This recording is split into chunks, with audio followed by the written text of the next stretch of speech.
morning, students. Welcome to online class. This is Sheila, your computer application teacher. Today we are going to see chapter 16, Electronic Payment System. So what is meant by e-payment? Generally, how do we pay for our goods? Yes, generally we pay with what? Before and all we had barter system, but no, we don't have such type, right? We pay money and we get the products, isn't it? So what happened is, in later days, what happened is we started making online purchases, isn't it? As we started online purchases, we started to perform net banking. We started to use credit cards, debit cards, yes, all those through online itself. We can make any transaction through online itself. That is going to be termed as what? Electronic payment system. See, we buy products, we sell products, isn't it? And what happened is, for buying and selling, what became the major source is your money. Yes, even if you wanted to get a kg of sugar or something, any products, even a packet of salt, I need to pay money, a cash, isn't it? So what happened is, this usage of money, what happened is, as we started using this, what happened is, the commerce, the production, the selling and the buying things started to increase. As it started to increase, what happened? The economic development took place, isn't it?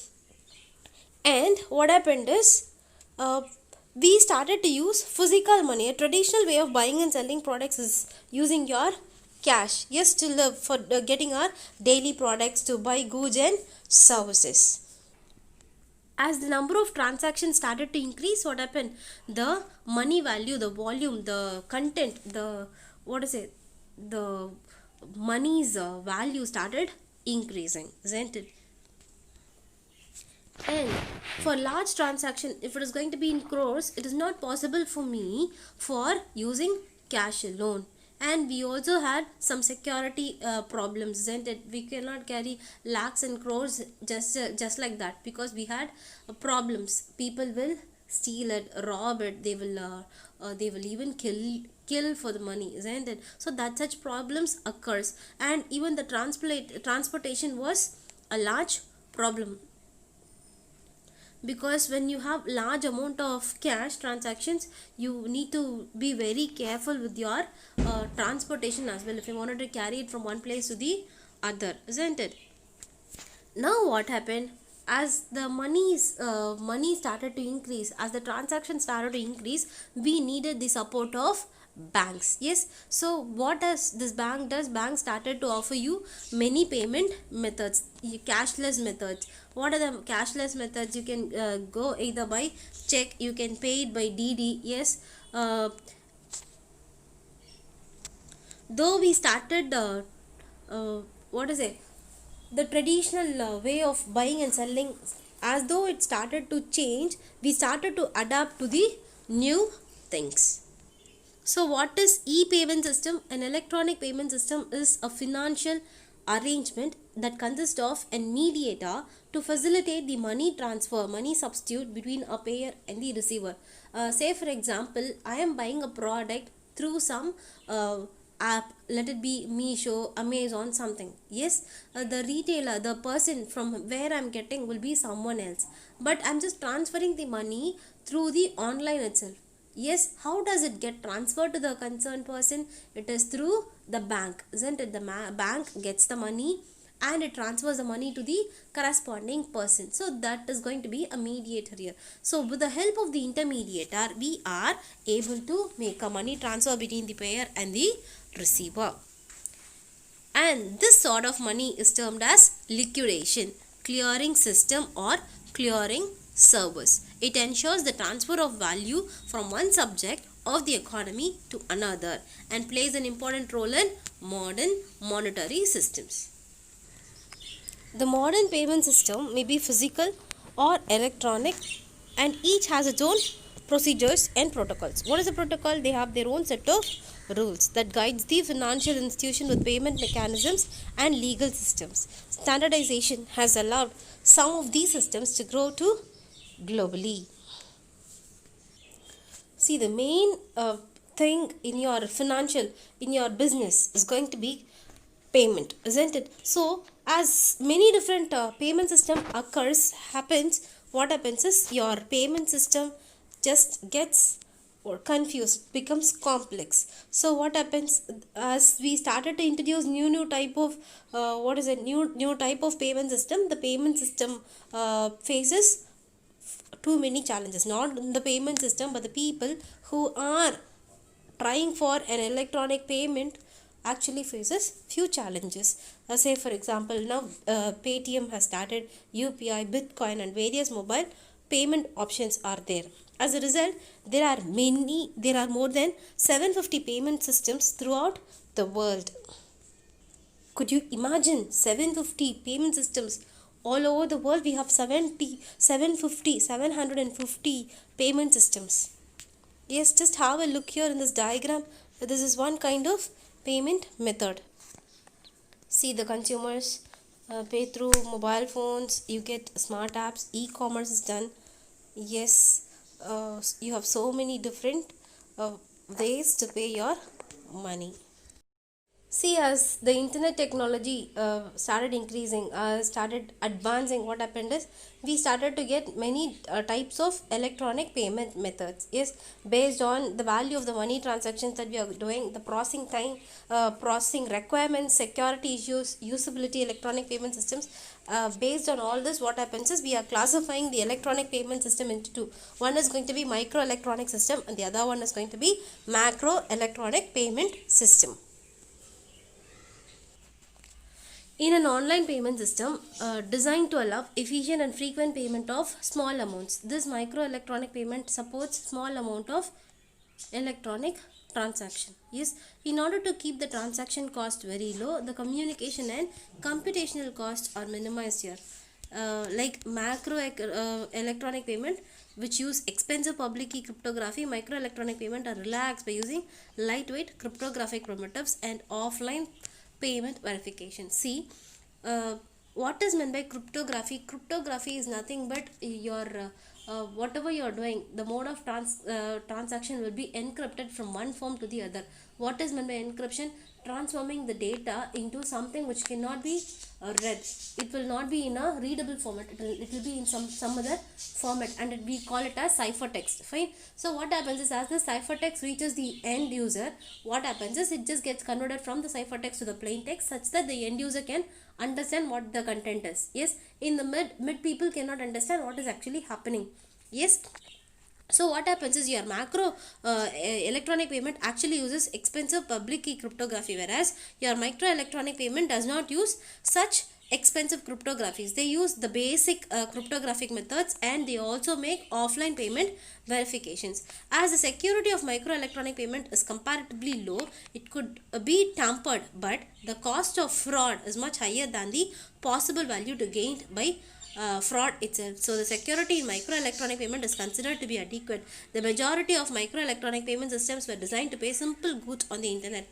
See, here the security is not going to be very effective in your microelectronic payment system. So what happens is,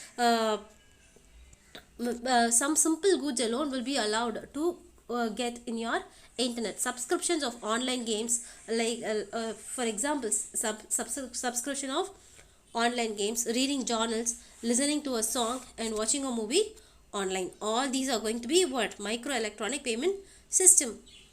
In general, the parties involved in online payment are customers, service providers, and payment processor. Only three people involved. Or who are they?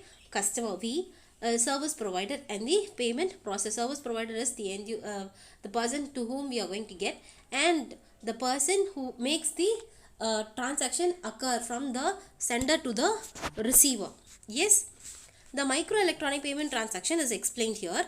Just look, customer proves his authentication and the payment process issues in the micropayments. Yes, now we have to prove that we are the customer. Say for example, if I'm going to make any transaction, what happens? It will just ask for your expiry card expiry date, your the last three values of your I don't remember exactly the last three values we will be giving, right?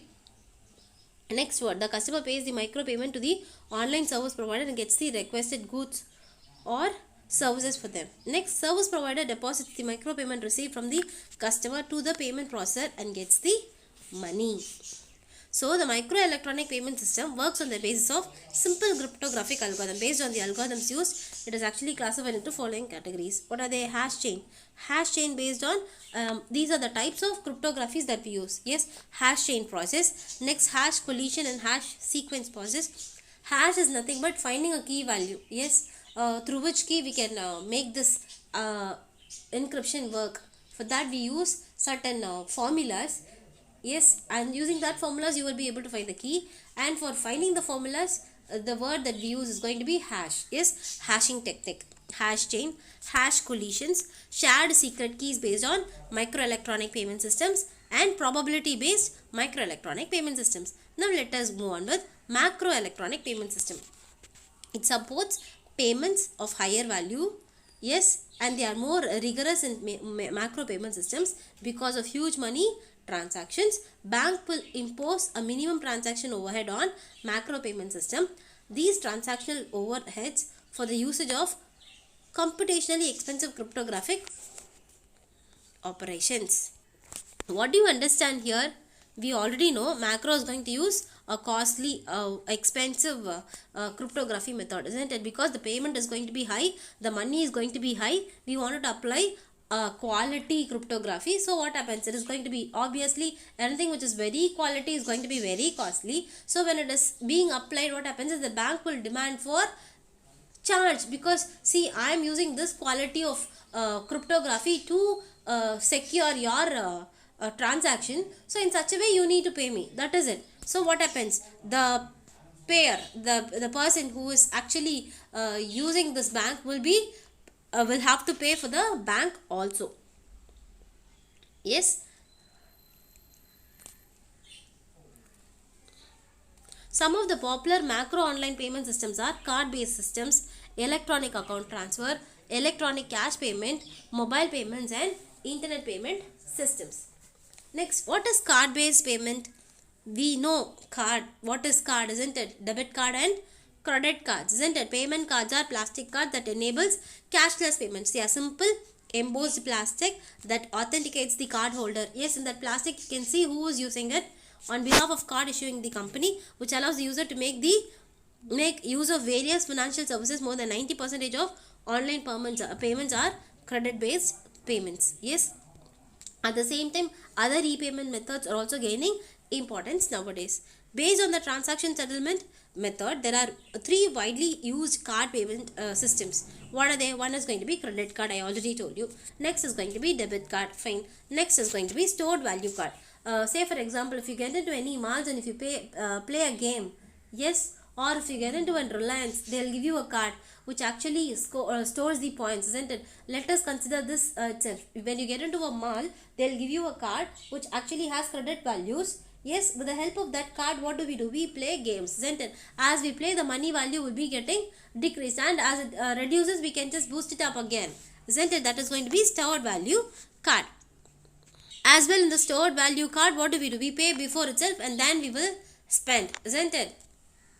What is credit card? Credit card is an electronic payment system normally used for retail transactions. It enables the buyer to buy goods and services from the vendor based on the cardholder's promise to the card issuer to pay back the value later within an agreed interest. Every credit card account has a purchase limit set by the issuing bank on the firm or the business. Yes, a credit card is different from a debit card, where the credit card issuer lends money to the customer instead of deducting it from the customer's bank instantly. What do they say? See, in debit card you will have money in your own account and you will be using it. Yes, in credit card you will not have any money, still you will be capable of purchasing things, promising that I will pay the money, isn't it? So what happens? As I purchase things, there will be a limit of a card limit. Say for example, if my salary is only 1 lakh per month, what happens is I will have a credit limit for around 2 lakhs or 3 lakhs. Yes, within one single transaction I can do only that. Whereas if the money is going to be very less, the credit limit is going to be much less accordingly.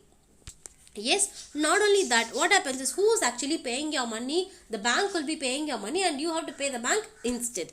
Yes, the term credit card was first mentioned in the year 1887 in the sci-fi novel Looking Backward by Edward Bellamy. The modern credit cards concept was born in USA in 1920s when private companies began to issue cards to enable their customers to purchase goods and credits within their own premises.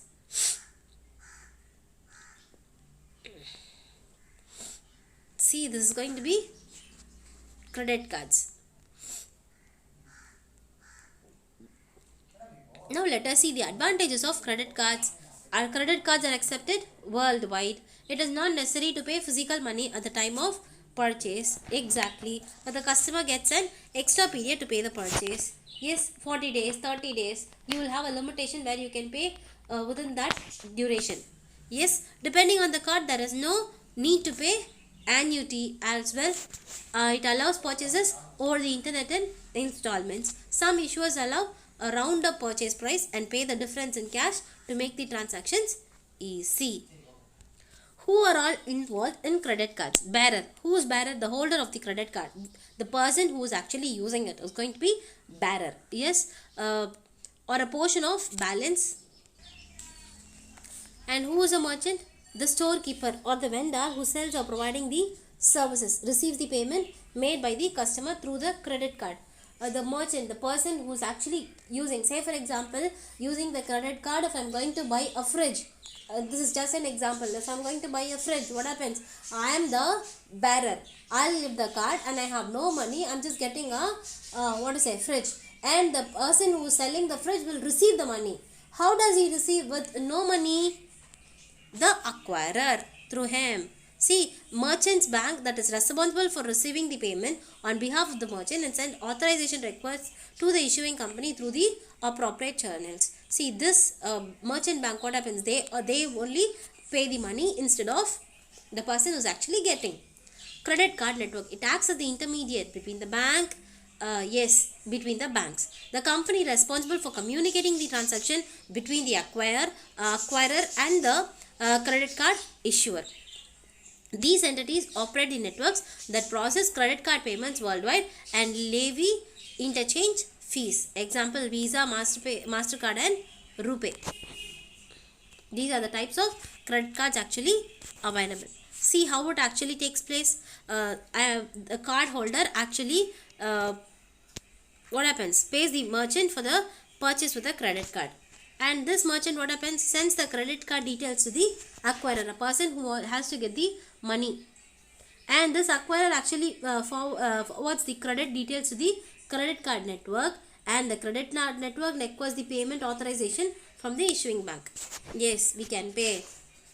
Thus what happens? The payment is actually done. Who is the issuer? Bearer's bank that issue the credit card. So set the limit of purchases, decides the approval of transactions, issues invoice of payment, charges the holder in case of default and offer card linked products such as insurance, additional cards and rewards plan.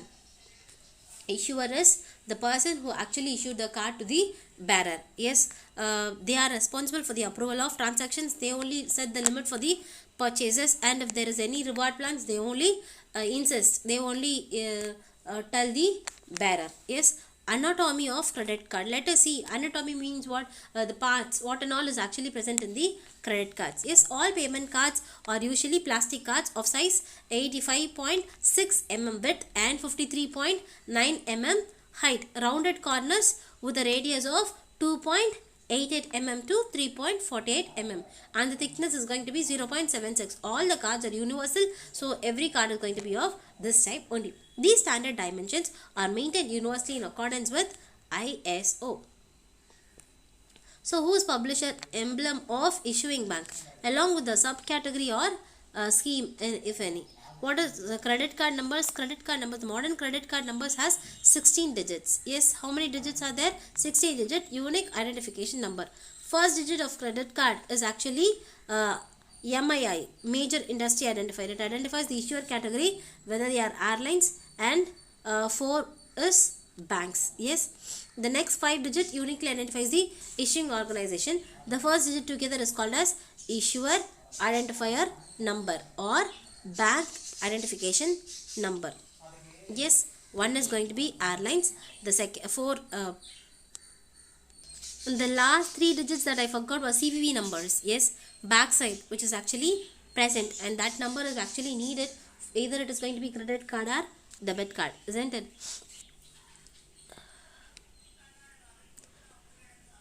For the first 16 digits, you have an explanation what is actually what. Yes.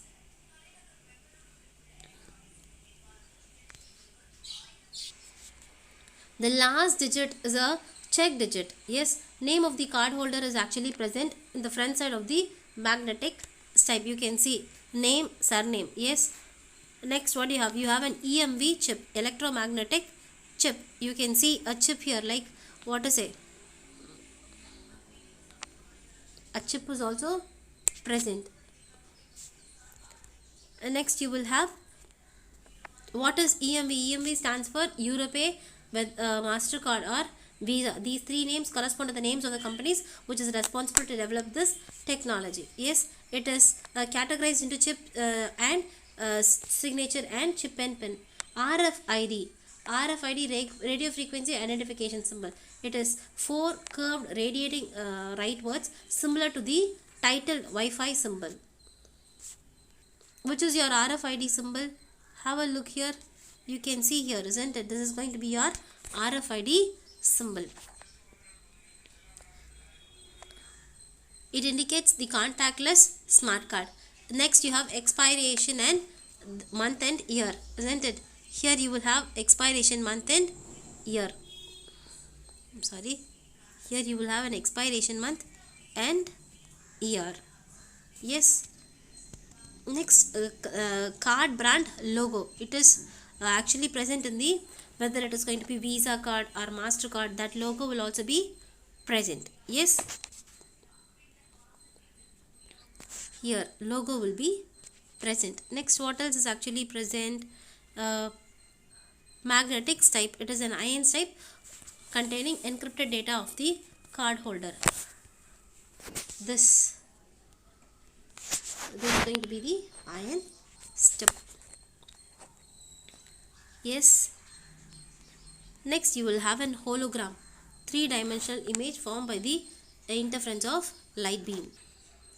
And you will have a signature part and CVV number, where you have the CVV number here.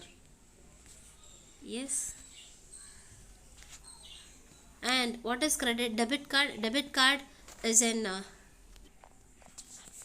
what is a debit card? We shall see about debit card in our next class. In debit card, the amount that we will have it in the bank itself, and we will be making transactions. Yes. So let us see the rest in our next class. Thank you, children.